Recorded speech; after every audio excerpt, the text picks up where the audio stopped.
Bonjour et bienvenue pour cette nouvelle émission Nature & Co. Donc, je me présente, Paul Chenet, le nouveau présentateur de l'émission. Et nous allons ensuite visiter deux sites du RENAP qui auront pour but de vous montrer concrètement les activités du RENAP au travers de l'éducation à l'environnement pour les enfants.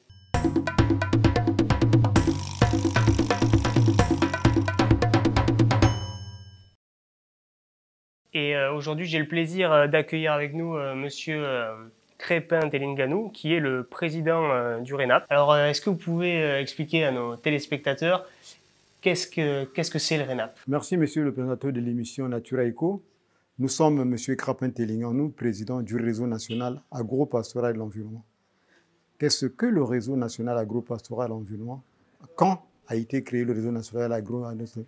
Le RENAP a été créé le 23 juin 2003 dans le département du Niari.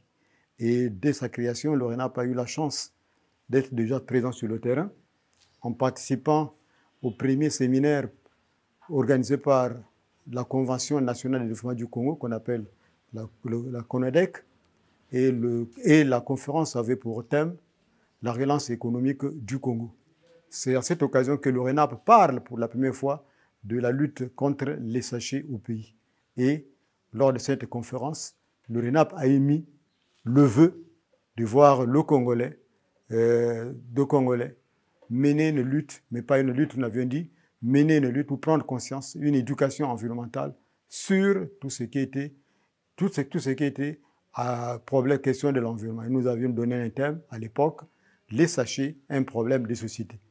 L'occasion était pour nous également de lancer l'éducation agro-pastorale. Donc nous avions lancé deux éducations le même jour, l'éducation agro-pastorale et l'éducation environnementale. En éducation agro-pastorale, le RENAP, de sa mise en place, nous regroupions déjà 8 associations qui traitaient les questions de l'agriculture à l'époque. Nous avions l'association Jeunesse Maraîchère de Brazzaville, nous avions l'association d'Ibou, nous avions l'association d'Imanditi, nous avions l'association 6 mars, et nous avions l'association Femmes et Assainissement. Le RENAP fait la conservation de l'environnement. Le RENAP fait la protection de l'environnement. Le RENAP fait l'assainissement de l'environnement. Donc, dans ce qui est de, prenons combat par combat, dans ce qui est de l'éducation agro-pastorale, nous faisons l'éducation agro-pastorale à travers des conseils pratiques en agriculture, à travers la production, à travers des champs-écoles. Et en ce qui est de l'éducation environnementale, nous faisons la conservation de la nature. Nous faisons la protection de la nature et nous faisons l'assainissement à travers l'éducation, les sachets, un point de suite. Et le tout est dans un socle. Le socle, c'est une émulation.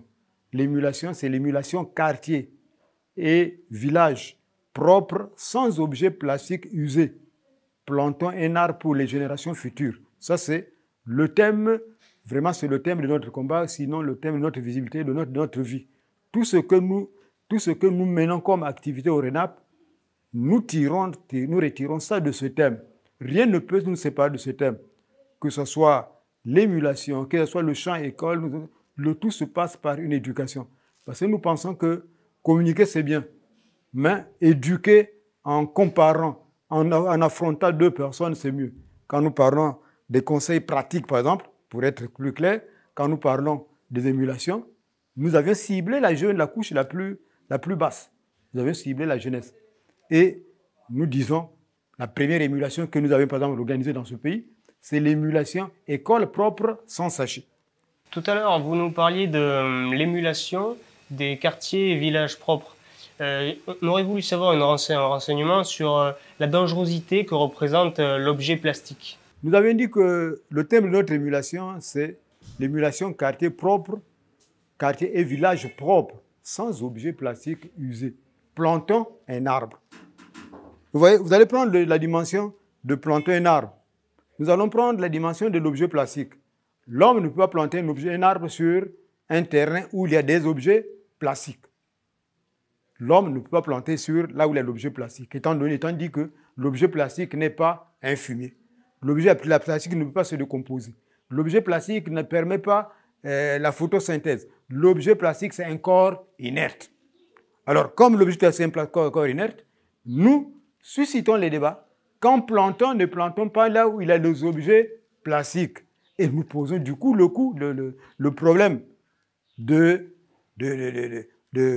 localiser, de domestiquer les objets plastiques par l'homme d'État, l'homme public, le gestionnaire, qui doit créer des décharges contrôlées ou déjà contrôlées pour l'objet plastique. Pourquoi pas les autres déchets? Mais l'objet plastique spécifiquement devrait avoir un lieu de décomposition.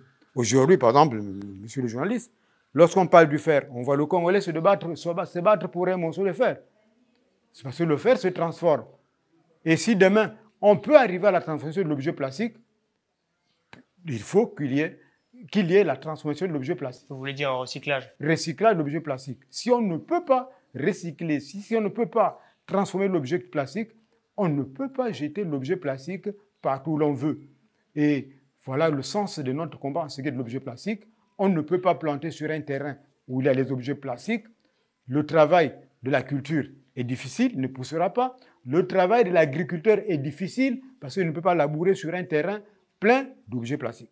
Voilà pourquoi le sens de notre combat en ce qui est de... Bien sûr. Donc l'objet plastique est un acteur de la pollution des sols, nous l'avons bien compris.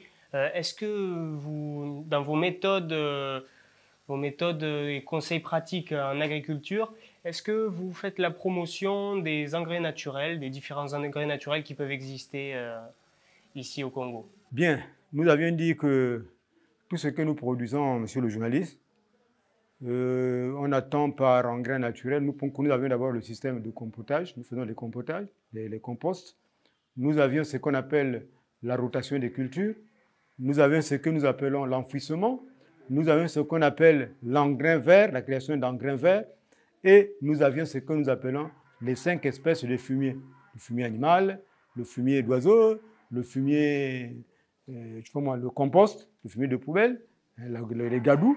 Vous avez les gadous. Bref, nous conseillons toutes les espèces de fumier et nous disons qu'un agriculteur ne peut pas se dire agriculteur maraîcher s'il n'est pas éleveur. Il faut marier les deux pour que tu aies d'un côté le fumier de tes animaux, de l'autre la production agricole ou la production animale et la production agricole. Donc, sincèrement, bon, les gens m'en voudront, c'est un combat que je mène.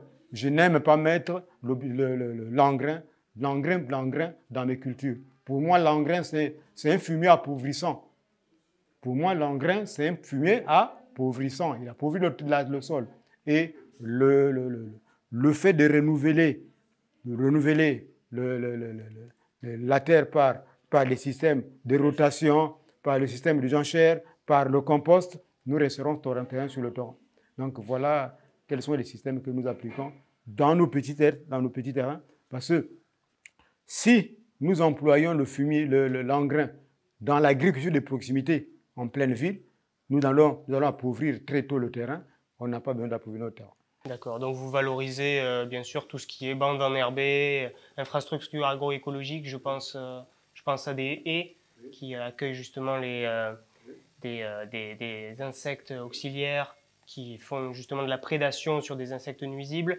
Donc tout ça, ça participe à l'agriculture comme vous le voyez. Un agriculteur pour vous, c'est un agriculteur diversifié qui a différentes tâches, autant dans l'élevage que l'agriculture en elle-même.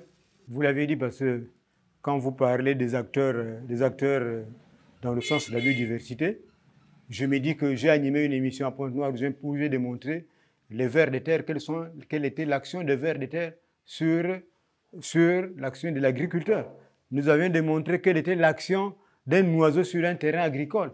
Nous avions montré le rôle de fourmis magnon sur un terrain agricole. Donc, pour nous n'apportons pas des insecticides, nous n'apportons pas tout ce qui peut éliminer aussi la biodiversité parce que nous avions besoin de tous ces trucs-là.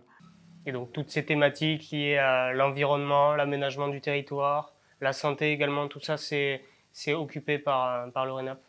Le RENAP, je vous ai dit que nous faisons la conservation de la nature en plantant, en créant, en initiant les gens à planter. Nous faisons la protection de la nature en demandant aux gens de ne pas casser et laisser la nature nue. Parce que nous, en excitant le planting d'arbres, nous faisons la protection d'arbres. Nous ne sommes pas prêts de voir un abatteur qui abat par plaisir. Nous ne sommes pas prêts à voir quelqu'un qui massacre les animaux, un braconneur qui braque pour inutile. Donc nous sommes là. Et nous sommes pour l'assainissement. L'assainissement, aujourd'hui, nous avons dit 1. Les sachets. 2. Les couches à jeter. 3. Les bouteilles plastiques. Aujourd'hui, quand nous intégrons la dimension couche à jeter, bouteille plastique, la bouteille plastique, c'est un agent vecteur. Je dis vecteur de toutes les maladies pulmonaires. Les bouteilles plastiques sont ramassées dans les poubelles, sont ramassées partout où l'on peut se retrouver.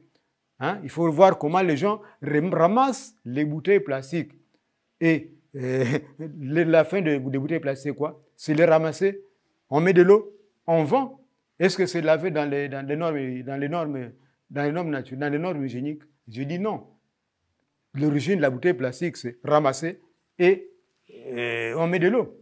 Les couches à jeter, on les jette partout. Est-ce que ce n'est pas un agent vecteur de la santé, de maladie?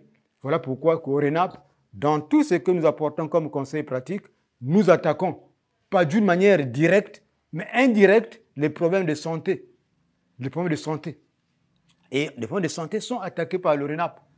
Les problèmes de santé, nous les attaquons parce que nous ne voyons pas un distributeur de bouteilles plastiques, un vendeur de bouteilles plastiques. Vraiment, l'État devrait prendre la responsabilité sur les bouteilles plastiques. Il y en a trop. Et s'il y en a trop, si aujourd'hui à Verda fait que les bouteilles plastiques ne sont pas dans les rues, mais les bouteilles plastiques sont dans les caniveaux, les bouteilles plastiques sont dans les rivières. Plus encore, qui connaît s'il y a là où, dans les décharges ou d'Averda, si les gens n'ont pas pris d'assaut pour aller ramasser les bouteilles plastiques et nous les revendre. Donc, les bouteilles plastiques, c'est un danger permanent. Voilà comment nous intervenons dans les problèmes de santé. Nourrir aussi l'homme de l'agriculture bio, c'est aussi un problème de santé. Donc, d'une manière ou d'une autre, le RENAP, c'est un tout. Il va sur tous les terrains qu'il attaque. Et ça passe par l'éducation à l'environnement auprès des enfants, donc des plus jeunes. C'est important de les sensibiliser, justement. Voilà pourquoi nous avions pensé que notre combat, ce sont les enfants. Et notre combat, et dans ces enfants, nous avions les femmes enseignantes, les femmes de l'enseignement. Nous avions eu la chance, par exemple, l'année passée, d'animer un thème sur l'arbre, femmes et changement climatique. Donc, il faut donner à la femme la possibilité de parler de tout ce problème-là, parce que c'est la femme qui pollue la ville. Si la femme aujourd'hui dit non à l'objet plastique, parce que pour moi, le problème de l'objet, je parle de l'objet plastique. Je ne parle pas du sachet, parce que le sachet, il y a déjà un décret présidentiel. Donc, pour nous, au Congo, le problème des sachets a été déjà classé. Maintenant, le problème qui reste ici, toute la société est sur l'objet plastique. Il n'y a pas un secteur où l'objet plastique est exclu. On n'exclut dans aucun thème des objets plastiques. Partout, il y a des objets plastiques. Le problème serait celui de dire comment cohabiter aujourd'hui avec l'objet plastique. Il y en a plein. Hein? De la tête de la femme aux orteils, de l'acte sentimental, à la vie courante, on emploie des objets plastiques. Vous avez le capote. Vous aviez tout ce que le blanc peut inventer. Vous aviez tout, c'est l'objet plastique. Qu'est-ce qu'il faut exclure et qu'est-ce qu'il ne faut pas prendre, qu'est-ce qu'il faut prendre en considération. Donc, le problème aujourd'hui, c'est un problème d'éducation sur la cohabitation entre l'objet plastique, l'environnement et l'homme. Mais ce n'est pas un problème de sachet. Le problème des sachets, le décret présidentiel est clair et ce décret, le RENAP a fait de ça son cheval de bataille qui fait que le président de la République soit primé par le RENAP comme gouverneur de l'environnement. Vous nous parlez des distinctions. C'est quoi pour vous être un gouverneur de l'environnement? Ça représente quoi? Le gouverneur de l'environnement, c'est un ami de la Terre. Un ami de la Terre, c'est quelqu'un qui aime la Terre. Au départ, tout le monde est ami de la Terre parce que je dis je protège la Terre. Moi, je suis ami de la Terre, je prème la Terre. Mais quand je m'élève à une dimension plus distinctive, c'est-à-dire que les gens me remarquent trop sur la Terre, je t'appelle gouverneur de l'environnement. C'est un homme qui est qui marque toute son attention sur les questions de l'environnement.